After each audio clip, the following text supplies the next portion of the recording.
За. Тэгээд нэрээ хөхтэй асаргаа суулганы талаар ярих юм бол маш бас өргөн зүйл болох учраас дараа нэг бол нөгөө яг хүүхдтэй оюутнууд хүүхдтэйгээ амьдарч байгаа монголчуудтай ажиллаж байгаа хүмүүстэй зориулаад хийж болох байх гэж бодож байна. Өөр юу асуулаа? Тэгээд нэг хооллолт байсан шүү дээ. Яаж бор хоолнд оруулах уу? Ямар хоол өгвөл дээр үү? За хоолтонд оруулахтаа болохоор зэрэг бас яг хүүхдийн онцлогоос бас хамаардаг. За би өөрийнхөө жишээн дээр хамгийн ойрын чи өөрийнхөө жишээн дээр оруулж ирээ.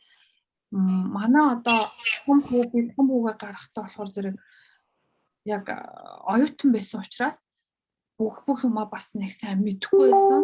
Яг ээж аавынхаа нөгөө нэг зөвлснээр тэгж оруулжсэн. Тэгээд одоо ингээд санаж байхад би бараг шууд юу байгаа л нөгөө нэг будаа штэ тэг цагаан будааны шүүсээр жоохон оруулж агаад тэнгуүтэ бантаа өгжсэн санагддаг байхгүй. За тэгтэл одоо ингээд би том хүүгээ ингээд харахад манай хүүхд илүү ингээд нөгөө маханд дуртай ч юм уу те одоо ийм жимс эдэр нэг хийдэггүй тийм одоо байдаг. За би хоёр дахь хүү дээр болохоор зэрэг илүү нөгөө нэг миксэртцэн тэгэж шин жимснүүдийг их тэгж өгдөг гэсэн жигнээд миксэрдээд тэгэхээр зэрэг одоо манай хүүхд илүү жимсэн бүтээгдэхүүнд илүү дуртай.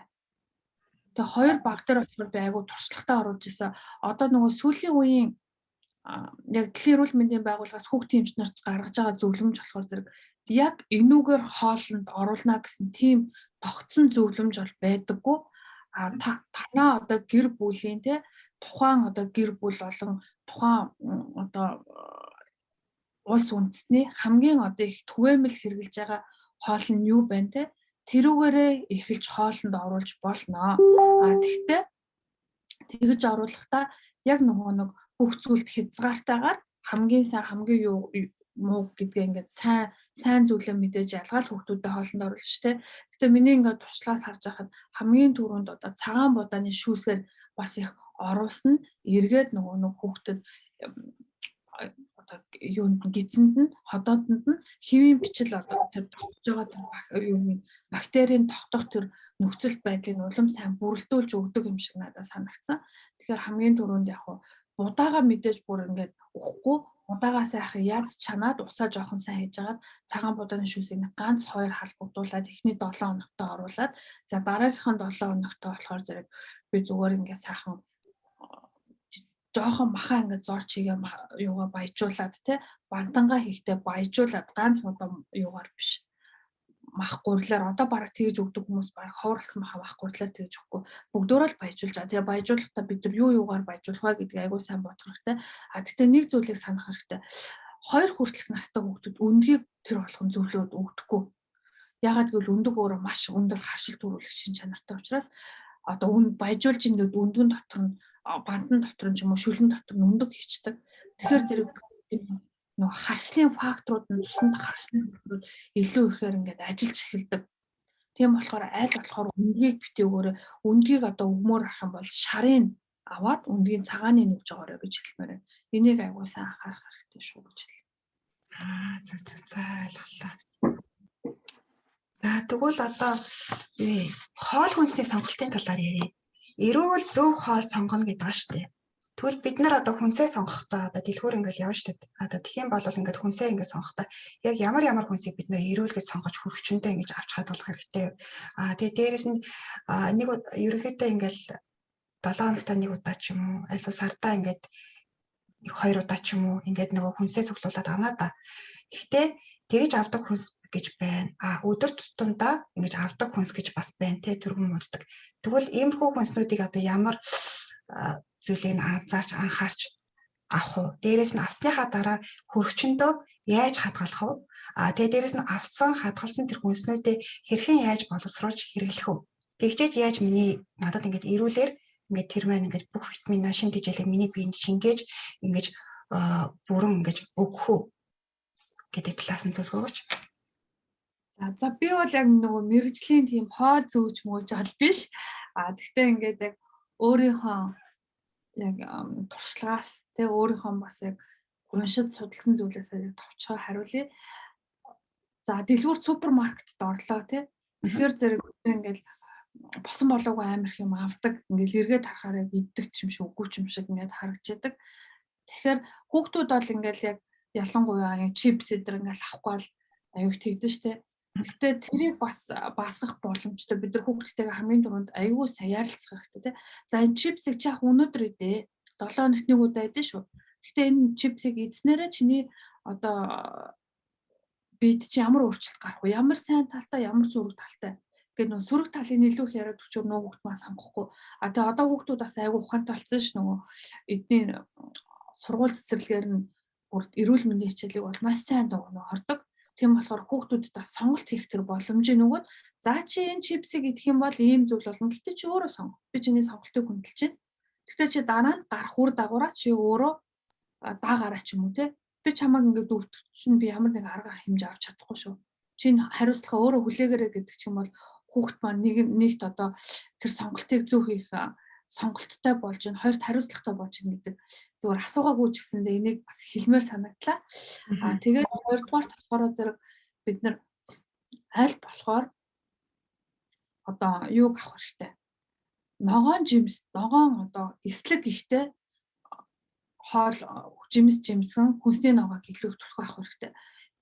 Ногоо яагаад заавал ногоо гэхээр зэрэг брокколи одоо навчид байцаа тий өөр юу ч гэдэг лээ зөндөө олон ургамлууд гэдэг чинь тий хүнсний ногоонууд тэд нар болохоор зэрэг хүний уургийн хэмжээг маш хурдан задлаад эслэгийг ихсгэж идэг. Эслэг ихснээрээ хүний өтгөн хаталт багасаад гизийг маш сайн цэвэрлж идэг.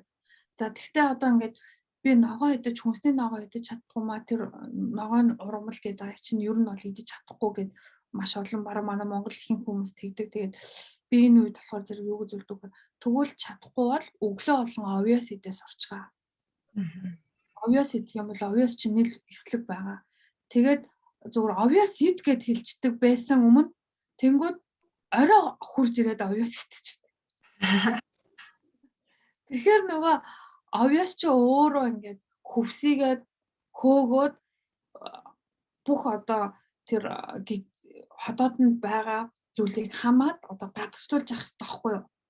Нарийн бүдүүн гизсээр гараад тэгтэл нөгөө орой тэгээд идчихэр чинь гизэн дотор байгаа юу чинь ингээ боловсруулаад хотоод чи ажиллаа бүх юм чи ингээд ажиллаад зүрхсээ амарч чадахгүй. Тэгэхээр зэрэг хамгийн түрүүнд тэр хүнсний ногоо ургамлуудыг идэж үнэхээр чадахгүй бол ядаж эслэгээ өглөө олгон идээ сурчаарай. Тэг эслэгээ идэхдээ зэрэг сүүгээр хүмүүс их ингэж даруулж уух гэдэг идэх гэдэг зүгээр халуун усаар буцалсан усан сайхан твтээж байгаа л юутай чалахгүйгээр идээ сурчих. Тэгэх юм бол илүү тийм. Тэгээд ер нь хэмжээг нь бас их асуудаг яг хүн тухайн хүнийхээ жингээс шалтгаалаад нэг 30-аас 50 грамыг өглөө олгон идчих юм бол их зүгээр. Тэрийг тэгээд яг таны одоо гэрт байх ёстой нэг хүнс бол юу шүү, овёс шүү. Мөн одоо солонгосын дэлгүүрүүдээр орохоор зэрэг юм чихэр шиг ингээд хийцэн эслэгүүд бас байж идэг зүгээр ингээд идээд идэг эрзэн чихэр шиг тэр эслэгийг бас ингээд аваад идэх юм бол яг гидснийхаа балансыг бас их тогтворжуулж өгч идэг. Тэрийг бас сонгож хэрэглээрэй. Мөн хүнсний нэмэлт бүтээгдэхүүн би түрүүнд дурдсан.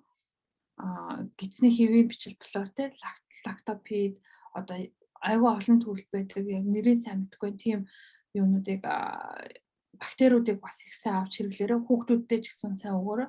Хүүхдийн том үнийх гэж тустай байдаг. Гэхдээ миний хувьд болохоор зэрэг би найрлагуудыг ингэж харж агаад яг л гэр бүлдээ дундаа хэрэглэхийг л авчдаг.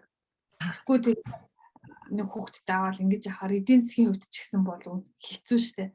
Тэгэхээр зэрэг энэ угаасаа ингэ болох юм байна. Энийг авчиг гэдэг дундаа л хэрэглэхийг авчдаг. Тэгээд одоо бидний хамгийн их ордог Costco E-Mart гэдэг хоёр дэлгүүр шүү дээ.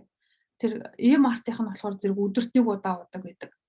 Costco-гийнх болохоор өдөрт 3 удаа уудаг. Тийм болохоор зэрэг E-Mart-ийнх нь илүү надад амар юм шиг санагддаг зүгээр яг сонирхуулж хэлэхэд бүгдөө солонгост байгаа хүмүүс юм чинь. Тэгээд D-витаминыг маш сайн хэрэглээрэй. Ялангуяа манай монголчууд нөгөө D-витаминыхаа хэрэглээг авч чаддаггүй, хоол хүнсээр нөгөө загас их иддэггүй, омега уудаггүй тий. мөн одоо тэгэл их наранд ингээл шаарад явахгүй тэгээд юуны чинь Солонгосын бас нарны тусгал чинь яг тийм халуун орон шиг Австрали эдрийг ботход бол тэгж сайн тусахгүй шүү дээ тий. Тэгэхээр зэрэг бид нар нөгөө нэг D витаминынхаа хэрэглээг авч чадахгүй. Тэгэхээр байнга өвөл цонгоо өдөрт одоо 1000 эдийн нийцтэй D витаминыг ууш шүү. Өдөр болгон гэсэн үг үү тий? Өдөр болгон. Хүүхдүүдэд болохоор зэрэг одоо 0 сараас нь те 3 сар хүртэл нь 400 мянган эдийн нийцээр өгнө. 4 IUD гэж бичсэн ийм спрей хэлбэрээр одоо сүүлийн үед гарсан байгаа. Тэрийг өгөх амар ингээл амруу ганц цацаал тэрийг бас өгж байгаарай гэж хэлмээр байна. Тэгээд хөргөчөндөө нөгөө самрыг бас их аваарай. Түрүү нөгөө дурдсан те тэр самруудыг их авч хэрэглэх хэрэгтэй. Хушиг бас их авал их зүгээр байдаг. Жимсхэн бүтээгдэхүүн тэгээ нөгөө тосныхоо хэрэглээг бас айгүй сайн хянах хэрэгтэй. Зүгээр хамгийн хямдхны нь биш те хамгийн бие цайны бас сонгоорой. Авокадо ойл, одоо олив ойл те гаконоид ойл эдрийг ингээд яг хэрэглээд зөв хэрэглээд сурчих юм бол амар хэмнэлттэй юм байлаа. Ер нь би бас ингээд анх мэдээж л бас ингээд оюутан болоод ирсэн. Манай нөхөр төр чи хоёлоо нөгөө ажил хийж болохгүй лаби оюутнууд байсан. Нөгөө юу стипенд маш багтай.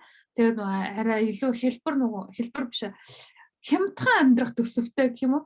Тэгээд нөгөө айгүй их юм вандуу үртэй юу авч хэрэгэлдэг байсан, тос авч хэрэгэлдэг байсан. Тэгээд эргээд ингээд харахад бас тэр нэг тийм сайн эд байгаагүй. Тэгэхээр тосны хэрэглээг бас айгүй сайн аваад чанартай тосыг багаар бас хэрэглэж сурах юм бол их зүгээр байлаа. Мөн нөгөө бид нар ялангуяа тэр нөгөө Costco-гийн тэр нэг шар савтай юу масл гэж их аваад идэг манайхан. Энэ масл айгүй гоё гэ тэр масл биш маргарин байдаг шүү. Тэрийг бас айгүй сайн бодолцож хэрэгжилж байгаарай гэж хэлмээр байна. Тэр хансан ух тос ихтэй болохоор зэрэг эргээд бас хотоодонд орох одоо боловсрохтой удаан боловсрдог. Тэрийг бас нэмэлтээр хэлье. Өөр үлээ. Тэгээ нөгөө хоньныхоо махыг айгүй баг хэрэглэх хэрэгтэй. Нөгөө одоо захиалал нөгөө Австрали хоньны мах гэж аваад байгаа шүү дээ. Тэрэн дээр бас их анхаарал яг үхрийн махыг илүү хийдвэл зүгээр. Тэгээ түрүүн бас дурдсан нөгөө гахаа махны хэрэглээг багасгаарай гэж хэлмээр байна.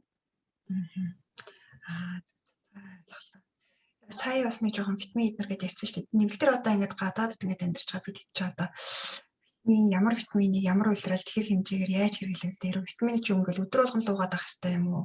Айсал улиралдаа л нэг удаа уух хэрэгтэй юм уу? Уухтаа ингээд омега, D витамин, тэгээд кальц эднэр гэл ингээл тэгээд ингээд цуглуулж байсан тэгэл уух хэрэгтэй юм уу? Айсал нөгөө өглөөд нь энэ витаминыг, өдөр нь энэ витаминыг, оройн энэ витаминыг гэж ингэж уух хэрэгтэй юм уу? Ер нь бол нөгөө бүх зүйлд маш хязгаар байх хэрэгтэй тий. Одоо бид нар эрүүл хоолт гэж яриад байна. Яг тэрэн дээр бас яг энэ эрүүл хоолт миний биеийн тохирж гин үү те. Би байнга ингээл эслэг ихтэйгээл ногоо ургамал, ногоо хүнсний бүтээгдэхүүн хэрэглээд байхад би энэчнээсээ яг авах ёстой шимт хичээл авч чадж гин үү гэдгээ бас айгуусаа өөрөө мэдэх хэрэгтэй. Бид нар ингээд би л өөрийгөө айгуу сайн мэдэн штэ. Ямар хоол идэхээр надад зогч гин үгүй. Тэгэхээр өөрийгөө нэг айгуу сайн чангаж сураарай. Мөн одоо витаминыхаа хэрэглэгчсэндээ одоо сайн гэсэн болгоны ингээл энэ тэгж рекламжилээ ингэжилээ гэж бүр амар уудаг хүмүүс бас байдаг. Тэгээ тэрэн дээр болохоор зэрэг би айгуу тийм бүх зүйл дээр нөх хязгаар хэрэгтэй шүү гэж хэлмээр байна. Одоо яг нэг хүний нөгөө авах ёстой нэг хэд хэдэн витаминууд байгаа штэ тухайлах юм бол омега 3-ыг омега 6 ч юм уу те. Тэрийг бол яг ингээд байнга хүн ууж ах ёстой. Тэрийг ууснараа хүн зүрх судасны өвчин те мөн одоо төрөл бүрийн атеросклероз гэж юу вэ? Зүлхэн одоо судасанд холестерол хуримтлах тэр өвчин, зүрхний өвчин, зүрхний хэм алдагдалт, артерийн даралт эсэлт гэдэг маш олон өвчнөөс сэргийлж болох бас суур байдаг. Мөн одоо хотоодыг аягуулсан хамгаалж өгч өдөг. Тухайлбал одоо ажилдаа яарад өглөө гарлаа хоол идэхгүй те гарчлаа гэд ядаж омега 3 шүүрж аваад те уугаад явах юм бол хотоод ч аягүй тайвшраад ирдэг. Хотоод хий ажилахгүй юм гэсэн үг байхгүй. Тэгэхээр ядаж тэгэж бас сураараа устаагаа хамт омега 3 уугаад сурчвал аягүй зүгээр байдаг. За тэгээд одоо энэ чинь хүнд ажил бүгдөө л хүнд ажил биеийн хөдөлмөрийн ажил хийж байгаа оюутан ажиллаж байгаа гэлтгүй те. Тэгэхээр зэрэг нөгөө кальц магнийг аягүй сайн уух хэрэгтэй. Кальц магнийг ууснаар нөгөө үе мөчнийхөө өвдөлт мөн одоо булчингийн чангарлаас сэргийлж байгаа. Гэхдээ нөгөө кальцийг ерөөсөө дангаар нь ууж болохгүй. Кальцийг дангаар нь уух юм бол нөгөө цуснд хагас задралын хугацаа маш их удаан байдаг учраас магний ингэж нөгөө пүүшилж түлхэж өгч идэг. Хөөе кальц чи хурдан яваад ингээ сайн задраад очих ёстой эрхтнүүдэд очоо гэд ингээд магний илүү их нөгөө түлхэж өгч идэг болохоор уухтаа заавалжгүй кальц магнитай витаминийг уугаарай гэж хэлмээр байна. Тэгээ түрүү нөгөө Д витаминийг уух ёстой гэж хэлсэн шүү дээ. Тэгэж хэрэглээрэй. Тэгээд хүмүүс нөгөө нэг вегийн комплекс В витаминийг бас ингээл хамаа намаагүй хэрэглээд байдаг. Тэрийгээ бас айгуу сайн бодох хэрэгтэй. Тухайлх юм бол артерийн даралт ихсдэг хүмүүс вегийн төрлийн витаминийг өдөр болгон их тунгаар уугаад байх юм бол бүр ингээд даралт нь ихсгээд байдаг. Тэгээд тэрийг сайн бодолцоороо С витаминийг ингээд мянган одоо миллиграмтай С витаминийг бас ингээд хамаагүй уугаад байдаг. Тэгээд яг тэр юугаа таблеткаар уух, нунтаг хэлбэрээр уух, ямар хэлбэрээр уух уу гэдгээ бас их сонгох хэрэгтэй. Би болохоор зэрэг хүмүүст их хвчлэн нунтаг хэлбэрээр нэг зөвлөдөг. Нунтгаар нь уучих юм бол амраа ингээд уухтаа усанд ингээд сайн нэг жохоо нэг 50 мг юм уу 100 мл усанд ингээд найруулад уух юм бол их зөөлөн орно те. Нөгөө бүрхүүлтэй таблеткийн юуг уухаар зэрэг бас ходоодонд ороод задралын хугацаанд босод юугаа ботгож явах удаан учраас тэрийг сайн бодолцоорой. Тэгээ үлийн хэлсэн дээрээ ерөөсөө мянгатай витамин С-г уухгүй шүү. Тэгэх юм бол нөгөө ходоодны маань хүчил шүүлтийнх нь юу тэнцвэрийг балансыг алдагдуулаад илүү их нөгөө ходоод өрсүүлэх гэдэг. Тэрийг бас сайн бодоорой гэж хэлмээр байна.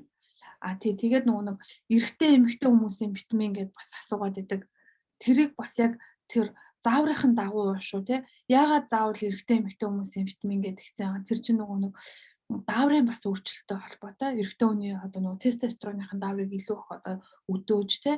Тэрийг нь одоо хамгаалах зорилгоор байж хахад эмэгтэйчүүдийн болохоор эстроген, прогестероныхын хэмжээг бас илүү их хянах тийм зорилготой байдаг.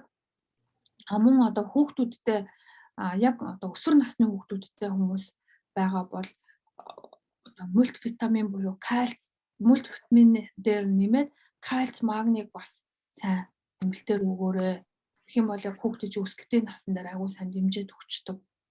Яг хөө ингээд нөгөө яг үнэн хэлэхэд бол эмчнэр нэг витамин зөвлөх ёсгүй л дээ. Ер нь бол яг ингээд тийм витамин уу муу гэж манай Монголд ч зөвлөдөггүй Солонгос ч гэсэндээ нэг тийг зөвлөөд байдгүй. Энэ болохоор зэрэг хүнсний нэмэлт бүтээгдэхүүн буюу хувь хүн өөрөө нөгөө нэг сонгож хэрэглэх зүйл болчихж байгаа байхгүй. Тэгвэл өнөөдөр нөгөө нэг асуусан болохоор би хэлж байгаа. Яг ийм зөвлүүд ингээд байдаг шүү. Тэгвэл ихэвчлэн нөгөө эмчнэр юу гэж хэлдэг вэ? Бид нар хоол хүнсээсээ тэр витамин аав тэр зүйл илүү нөгөө хоол хүнснээс авах нь биднэрт илүү бие махбодод хэрэгтэй гэж зөвлөдөг. Энэ бол мэдээж үнэн. Тэгвэл би одоо нөгөө оролцсон хэлсэнчлэн яг л нөгөө та хэдтэй адилхан завгүй адилхан л ингээл хүний нутагт ажиллаж амьдраад яг адилхан л ингээд бүгдөө нэг тогоонд байгаа гэж буцалж байгаасаа тий. Бид нар яг тэр нөгөө хоолноосоо бид нар ингээл амин дэмээ авахар тэр хоол хүнсийг идэж чадж гин үгүй л үгүй байхгүй тий. Буудлын ажил хийж байгаа хүмүүс чинь бүр зүгээр ингээд будаа тавьсан мэт юм л шүү дээ. Ингээл ямар ч тийм юу байхгүйгээр тэгэл нэг панчаан байвал байна байхгүй тааш байхгүй тийм л үе байгаахгүй тэгэл нэг юм сууд алах иддэг ч юм уу тиймэр одоо бүр үнэхээр тийм нөхцөл байдалтай бол одоо яах юм бэ бид нар тэр амин дэмээ уухаас өөр аргагүй байхгүй юу тэр мөрийгээ бас аягүй сайн бодолцож үзээрэй л гэж хэлээ да. Ер нь амраар нь ингээд мультивитамин уучдаг шүү дээ. Тэгээд болно л да. Гэхдээ нөгөө мультивитамины нөгөө нэг ард нь байгаа тэр юунуудын найрлагуудын айгу хэдэн миллиграм яг ямар агуулгдсан байна. Одоо надад хэрэгтэй тун байна уу? Тэр мультивитамин чинь яг одоо тухайлах юм бол өсвөр насны хүүхдээ л тий. Тэгэхээр тэр мультивитаминыг өгөөд нэг тийм сайн үйлчлэгтэй биш байхгүй. Яг тэр хүүхдийнхаа өсвөр насн дээр хүүхдээ чинь одоо нөгөө ясн их тэлээ томроод байна тий. Тэгэхээр зэрэг илүү их кальц, магнигаар, Д витаминаар их дэмжиж өгөх хэрэгтэй. Тэгэх юм бол хүүхэд илүү тэгээд дээрэс нь уурга хоол хүнс мах өндөг тий тэрдгээр зүйлээ сайн авах хэрэгтэй. Тэгээд бүр би одоо тэгдэг яг нэг үгүй хэлэхэд хүүхэд одоо бүх хүүхдүүдэд зориулаад насанд нь зориулаад хоол хийгээл өгөөд тах цаг үнэхээр байхгүй. Тэгэл одоо том хүүхдтэй яг одоо миний хүү өсөж байгаа юм чинь энэ хоол зүгээр гэл ингээл хийгээд өчөр хаяа идэхгүй. Тэгэхээр би бараг хаяа нүдийг хариулж байгаа би уурга хийгээд өчт нөгөө юунд нь хоолнд нь. Гэхдээ өдөрт нэг удаа нэг бол би 7 ногт 2 юм уу 3 удаа л уурга яг нэг өсөлтийн дэмжихэд тэгэхэд хүүхд бол аягуулсаа өсдөг юм нь бол. Тэгээд нөгөө ясных нь өсөлтийг дэмжих гээл ээж хүний л нөгөө нэг арга гэх юм уу. Тэгээд өчгөр бас аягүй зүгээрээдэг. За ялгалаа. Ер нь ингээд нөгөө хүүхдүүдэд ялангуяа нөгөө чихрийн хэрэглээ, амтны хэрэглээ эднэр байгаа шүү дээ, тий. Тэрийг яаж ер нь зохицуулж өгвөл тэрөө одоо ингээд ер нь ингээд ажиглаад байх талаар цэцэрлэгт сургууль явж байгаа хүүхдүүд чинь ингээд багш нарын ингээд урамшуулал аягүй хамттай үг гэх юм. Тэрийг нь одоо болбол гэдэг ханчхаа шин. Хүүхд болохоор дуртай л ингээл идчихнэ. Тэгээ Монгол ч гэсэн ялгаагүй ингээл айлдч удаа чихэр барайл очдаг. Хүүхдүүдэд ингээд чихэр аваарай, амттай юм аваарай гэж өгдөг тий. Тэнгүүт нөгөө ингээд амттай юм гэхээр бид нар ч угаасаа чихэр чимс ялгадаг. Солонгосуудын хувьд амттай юм аваарай гэж мөнгө юм хоол л боддог тий. Бидний ингээд соёлын ялгаа өөр тий. Ингэж байгаа нөхцөл бол бид нар одоо эрүүл хооллох гэж болно чихэр өстой болохгүй эсрэг штэ тий. Тэгэж одоо яаж хэрэглэн ямрыг нь сонгохвол эрүүл байх вэ? Яг одоо чихрийн хувьд болохоор бүр яг сайн мэдэхгүй байна яг үнэндээ манай хүүхдүүд нэг чихэр иддэггүй. Бүр нэг анханаас нь тийг сургаагүй гэх юм уу? Тэгтээ яг нэг ингээд нэг өөр айлын хүүхдүүд ч юм уу Монголд ингээд байгаа хүүхдүүд харахаар аягүй чихэр идээд байдаг л да. Тэгэл тэрийг өөр орлуулах юмуд одоо зөндөө шүү дээ. Орлуулж л одоо хүүхдтэй тайлбарлаж өгөх бах. Чихрээс гадна бас тэр нөгөө бичээнүүд эдэн шүү дээ. Тэр бичээн тэд нар чинь нөгөө ингээд ялангуяа ингээд бичээ маш их шүдэнд их наалтчихэд. Тэгээд шүдийг маш их хөвшлүүлэх магадлал амар өндөртэй. Тэгэхээр тэр бичээнийх нь аягүй сайн багасгаарай. Тэгээ нэг сайхан юм нь би тэгж итгэдэг. Солонгос хүүхдүүдэд яг нөгөө идэх ёстой иддэг тэр чихрүүд идрээд нь шүү дээ. Иддэг бичээ эднэр тэр нь цаахын агуулмж амар бага байдаг шүү дээ. Яг ингээд харахаар харьцуулаад ингээд нэг хараад үзээрэй за яг хүүхдүүдийн идэх дуртай нөгөө одоо буруутай бичээ янз бүрийн бичээ эднэр тэгэл нөгөө өөр чи юу гэдэг лээ. Ийм витаминуудээс байдаг шүү дээ. Тэр мөр чинь айгүйх тийм сахархны агуулмж айгүй багтаа тэгээд сүүн одоо чихэр эднэрт нь кальц өндөр мөндөртэй ч юм уу те тэр зүйлүүдийн айгүй сонголт ихтэй. Тэгэхээр зэрэг тэтгэж нөгөө сонгож авч л сурах хэрэгтэй юм шүү. Яг аль кальц магниттай аль нь иймийн тиймийн сүйтэй чихэрэнтэй гэл зөндөө олон байдаг. Тэгээд тэрнээс сонгож авах.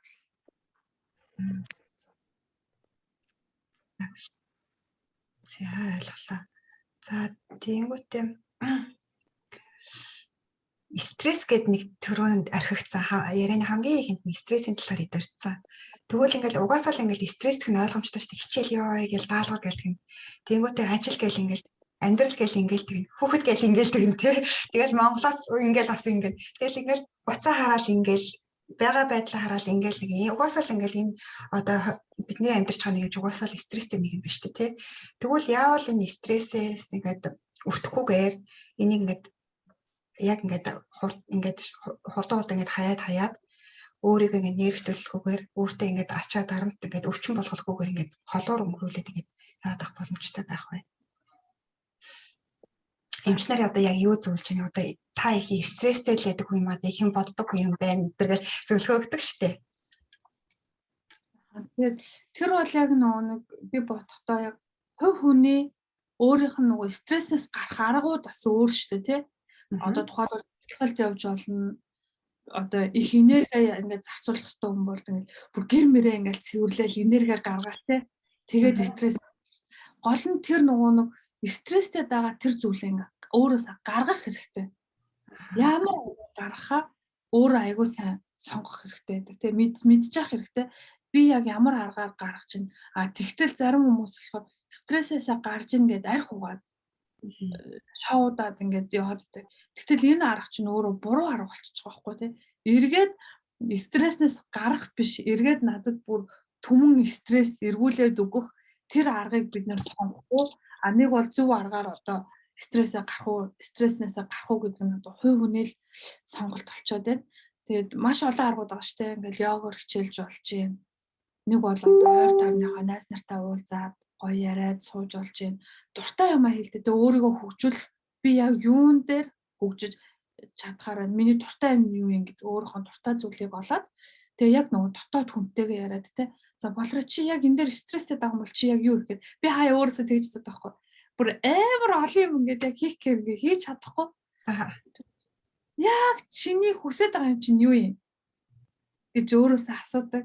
Чи яг ингээд чиний хамгийн гол зүйл чинь юу юм? Тэгвэл энийг л хийлдэ. Яхаад юм олон юм руу би жоохон миний нэг хувь хүн жоохон тийм амар олон юм руу ингээд өсчих гээд тэ.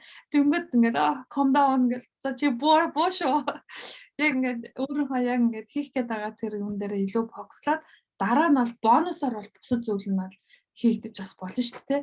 Тэгээ тэрэн дээр бас сайн анхаарах хэрэгтэй. Тэгээд нэг зүйлийг бас амар ойлгох. Цагийн менежменттэй байх юм бол стресстгүй байна гэдгийг.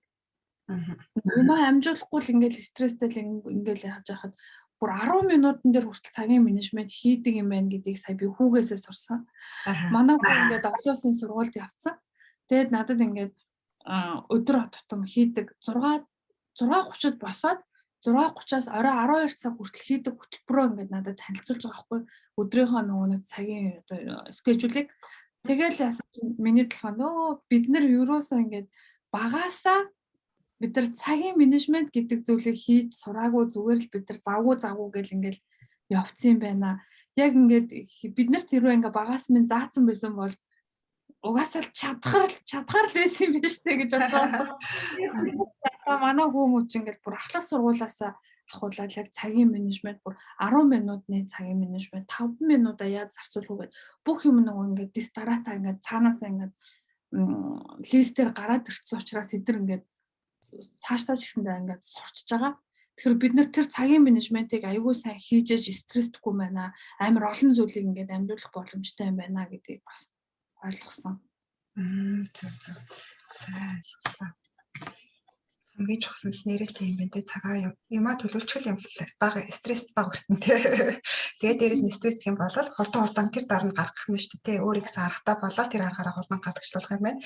Харин анхаарах зүйл нь буруу муу дадал зуршилт бити ороорой. Тэр чинь харин улам өөрийгөө хордуулна шүү гэд дүгнүүлэх юм ба шүү дээ. За ерөнхийдөө нөгөө миний асуух зүйл ч гэсэн нэг л ингэж байж байна л да. Болчихжээ. Одоо сонсож байгаа хүмүүсээс асуух зүйлээ коммент дээр бичээд үлдээгээрэй. За одоо хамгийн сүүлд нэг юм зүйл ярил л да. Асуух зүйл. Одоо Болор Эрдэнэ өвч маань одоо Солонгост ирээд нэлээ олон жил болсон тий. Одоо бидний одоо энэ яриа хийж байгаа зорилго маань ч гэсэн монголчууд маань илүү эрүүл байгаад одоо буцахтаа ингээд мэдлэг боловсралтай болоод мөнгө төрхтэй болоод зорилгоо биелүүлж буцлаа. Буцахтаа бид нар бас эрүүл буцах хэрэгтэй. Эрүүл байгаасай гэсэн эрүүл мэндийнх нь мэдлэгт нь нэмэр болъё гэсэн үгнээс л ийм зүйл байдаг шүү хүмүүсээ гэсэн анхааруулга тохио одоо зөвлөмж өгөх үүднээс л одоо энэ яриаг хийж байгаа шүү дээ. Тэгэхээр одоо ингээд өөрийнхөө ингээд хувийн туршлагаас ингээд аваад үзэхэд одоо дөнгөж хурж ирээд ингээд сурч байгаа оюутан ирээд нэг удааг байгаа хүмүүс одоо энэ ажиллаж байгаа улсууд бид нар одоо сурч байгаа улсуудыг ингээд ажиглаад үзэхэд ерөнхийдөө монголчууд одоо юун дээр их алдаад идэг юм шиг байна. Хувийн туршлагаасаа хувийн амьдралаасаа ч гэсэн ингээд аваад үзэхэд анх иржсэн Болор Эрдэнэт одоогийн Болор Эрдэнэ яг яаж зөвлөх байсан бэ? Эрүүл мэнд талаас нь. За амар гоё асуулт байна. Яг нөгөө анх ингээд ирж байгаа хүүхдүүдийг харахад заримдаа ингээ өөрийгөө хардаг. За амар яаруу байдаг. Ингээл ирээл өста Монголоос амар том юм ирээл одоо том одоо нэрэ алаал өгнө гэж боддсон юм шиг юм тест очоод ажил хийгээл хичээлээ чигээл ингээл бүгдийг хийгээл тэгнэ гэж ямар ч нөгөө тийм супер мундаг тийм хүн биш л бол бүгдийг амжуулж чаддгүй. Тэгээд анх ингээд манай нөхрийн профессор хэлжсэн. Манай нөхөрт ингээд бид хоёрыг агуу өмнөөс суулгачаад та хоёр айл нэгийг сонг. Та хоёр ажил хиймээр байвал тэр ажлаа хий. Ажлаагаа мөнгө хураа. Энд чи яах гэж ирсэн зорилгоо санаад яг ингээд хичээлээ хийхээр байх юм бол яг тэр хичээлээ хийх ёстой тэр цаг үедээ хичээлээ л хий. Өөр юм битгий бод гэж хэлжсэн. Тэгээд бид хоёр тэгэл тухайн үедээ тэгж утсан. Яг профессор бол ингээл Америкт байхдаа өндөр тэтгэлэгтэй тэгэл ээж аав нь мөнгөтэй бид нар шиг ямар ингээл өстө тэрэндээ ч яана эндээ ч яана гэсэн асуудлууд байсан биш. Тийм болохоор ингээд мэдэхгүй байгаа байхгүй гэл хоёлаа тэгж ярьжсэн аахгүй. Тэгсэн чи яг ингээд хэдэн жилийн дараа бид тээр эргээд нөгөө оюутнуудтай ингээд зөвлөсөн. Янаашлаа. Сонсч нь байна. Тэгээд ингээд эргээд нөгөө оюутнуудаа зөвлөж байхдаа бид тээр яг ингээд нөгөө профессороо хэлсэн та нар энэ ч өнөөдөр хичээл хийх гэж ирсэн бол хичээлээ номерт 1 тавиад мөнгөө дараа нь бодоо гэж хэлжсэн. Тэгээд одоо ингээд харахад яг тэр бол айгүй зүг байсан. Бид нар яг оюутан цаг бол хугацаатай болтон те бид нарт энэ хугацаа дахиад олдохгүй. Бид нар яг ингээд нөгөө 6 жил ч юм уу хэдэн жил ч байсан сурсан бай хамаагүй бид нар энэ цаг хугацааг өөрийгөө хамгийн дээд зэгтээ өнөөдөр болор эрдэнэ хамгийн дээд зэгтээ өөрийгөө дайчилж чадхаар боловсруулж чадхаар тэр цаг үе дээрээ өөрийгөө дайчлаа тэг хинчээсэн хамаагүй дайчлаад ингээд байхад би бүх насныхаа амьдралын тэр хөрөнгө оруулалтыг би өөртөө хийж чадчихаа. Өнөөдөр одоо би тэгж бодохгүй. Миний одоо энэ ангаахт ингээд зарцуулсан бараг би 20 гаруй жилиг ингээд ангаахт зарцуулсан тий. Тэрийг ингээд хөрөнгөөр бодох юм бол би 20 жил Солонгост ажиллах ч юм уу зүгээр би ажил хийсэн бол тий. Ажил хийсэн бол ямар хэмжээний би хөрөнгө цуглуулах байсан. Би тэр 20 жил одоо сурахтаа тэр зарцуулсан мөнгийг би эргээгээд би олохдоо илүү ихээр би ингэж нөгөө өөрийгөө илүү их сайжруулсан, илүү өөрчлөгдсөн тийм болор эрдэнээр одоо төсөөлж ганцхан мөнгө олохтой биш эмч хүнийхээ нөгөө үүргийг те хариуцлагыг одоо түгээж тэгсэн тийм хүн болно гэж өөртөө тийм мотивац өгдөг. Тийм болохоор одоо байгаа сурж байгаа бас дүүнер маань, найз нар маань ч гэсэндээ яг нөгөө сурж байгаа мэрэгжилдээ гол анхаарлаа төвлөрүүлээд би Солонгос улсад мэрэгчлэрээ тэгж ажиллана гэдэг ч юм уу тий. Би энэ мэрэгчлэрээ 1 жил ажиллана, 2 жил ажиллана. Тэхийн тулд би одооноос яаж бэлтэх үү гэдэг дээр маш сайн ингээд анхаарад ингэх юм бол өнөөдрийн нөгөө өөхнөөс маргаашийн юу гэдэг лээ? Уушиг гэдэг нь шүү дээ. Тэгэхээр зэрэг өнөөдөр бид нар хэдийгээр ингээд төлбөрийнхөө мөнгийг яана ч юм уу амжиргааныхаа мөнгөн дээр санаа зовж байгаа ч гэсэндээ ирээдүйд бид нар мэдл одоо толгойдоо их олон зүйлийг хийгээд одоо хүссэн зүйлээ сураад авах юм бол илүү их одоо боломж байгаа шүү гэдгийг бас хэлмээр байна. Тэгээд надаас аав нөгөө нэг эргээд болор эрднийг харахад би амар их яардаг байсан. Би хэлний бэлтгэл нөгөө сураагүй шууд англи хэлээр нөгөө орсон. Тэгтээ жинхэнэ англиар яриад лаг сураал тэгэл Монгол руугаа явчих юм байна л гэж бодсон. Тэгээд бас тийм биш байсан. Тэгээд анх ирж байгаа хүмүүс яг энэ газарт байгаа л юм чинь яг Солонгос хэл усын бүр хамгийн дээд зэгт нь бас сайн сураарай л гэж хэлмээр байна. Бүгдийг яг эхнээс нь аюу сайн зэгцтэйгээр миний одоо хамгийн том алдаал гэж би тэрийгэ боддоо шүү дээ. За ойлголоо. За би нөгөө юу ялаа одоо минут дуусж байна. Тэгээд би тэгээд 5 минут орчим үлдсэн байна.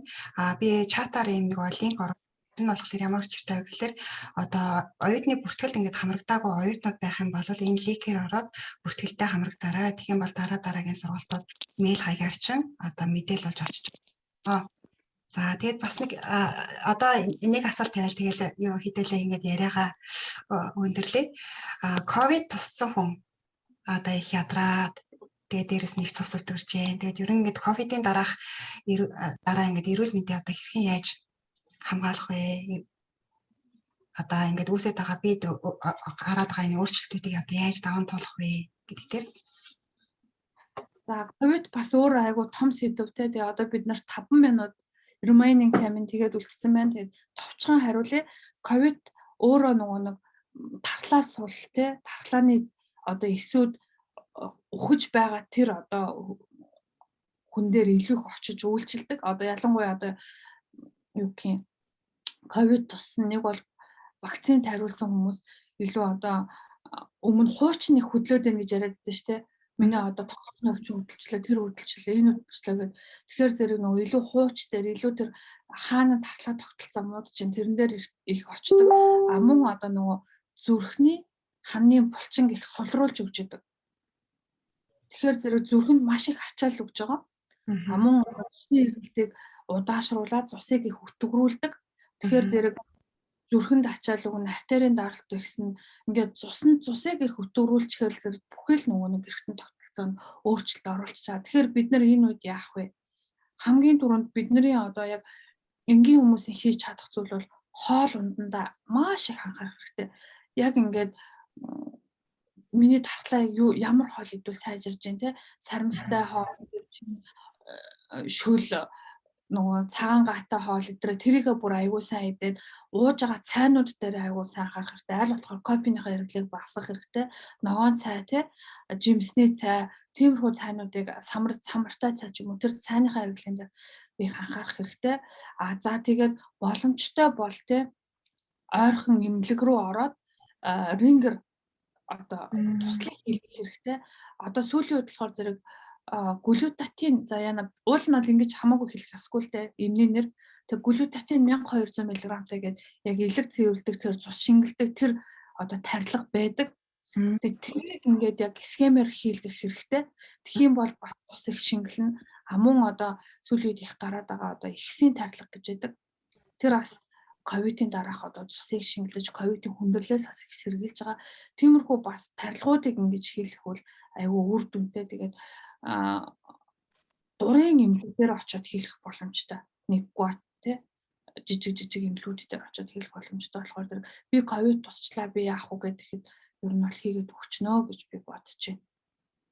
Тэгвэл одоо ингээд ерөөхдөө ямар ч эмнэлэг дээр очиод ерөөхдөө ингээд дархлаа юм байна. Би ингээд жоохон хэцүү байна гэх юм бол тэгээ тариа хэлгмээр байна. Энд хэрэгтэй тариа хэрэгтэй байна гэхээр одоо саяны хэлсэн глютатин 1200 зүгснэ тий. Ихсийн тарилга гэдэг энэ хоёрыг ингээд хийж өгнө гэсэн үг үү?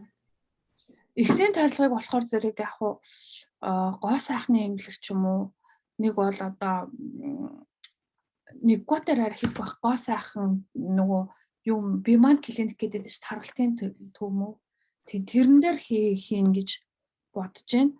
Би нөгөө бас яг их сургуулийн эмнэлэг дээр ажиж байгаа болохоор яг аль эмнэлгүүдээр юу хийж байгааг сайн мэдэхгүй байна. Тэгэж тэгэл нөгөө нэг манай бидний бас нэг соёл гэдэг нь шүү дээ тий. Заавал ингээд нэг хүнээр хилүүлэх ч юм уу эмчээр хилүүлж яж нөгөө нэг ингээ хийдэг. Хийлэгдэг ингээд одоо за чи энийг заавал уу муу гэж иж л уудаг. А тэгтэл нөгөө солонгос соёл чи өөр нөгөө төвтэй за ийм юм байна та өөрөө сонгоч юм уу та яамаар байна би танд яаж туслах уу гэдэг. Тэгэд энэ хоёрын нөгөө соёлын бас ялгаанаас жоохон гарч чаддаггүй юм шиг байгаа. Тэр эмч чи юу ч хэлэхгүй байсан би ингээ яг юу хийхээ мэдэхгүй байсан гэ тэгээд хэлдэг. Тэгэхээр би тэгмээр байна би ингэмээр байна гэдэг айгуусаа нөгөө эмчтэй ойлгуулвал айгуу зүгээр. За ойлголоо. За бид хэдийн цаг ёстой дуусч явах шиг байна. Тэгээд өнтэй цагаа гаргаад ингээд ийм сайхан зөвлөгөө өгсөнд маш их баярлалаа. Тэгээд хүмүүст маань ч гэсэн ингээд хэрэгтэй мэдээлэл болж ингээд амьдралд нь ачаад тусаа өгөх юм зөвлөгөө болж чадсан байхаа гэж бодож байна. За та бүхэн нэг боломжтой бол камераа нээж хүний зураг тарчиж түүхөө унтрахаас өмнө ингээд сарчиж магтгаа. Тэгээд холбооны үйл ажиллагаатай үргэлж хамт байгаарай. Тэгээд нөгөө линк оруулсан байгаа. Тэгээд линкэн дээр бүртгүүлээ хийлгэж амжааг оюутнууд авах юм бол бүртгэлээ хийлгээрэй. За. Одоо эднад камера нэчгөө. Шүрээ камера нэгээрээ, муна камера нэгээрээ. Оюун бид камера нэгээрээ.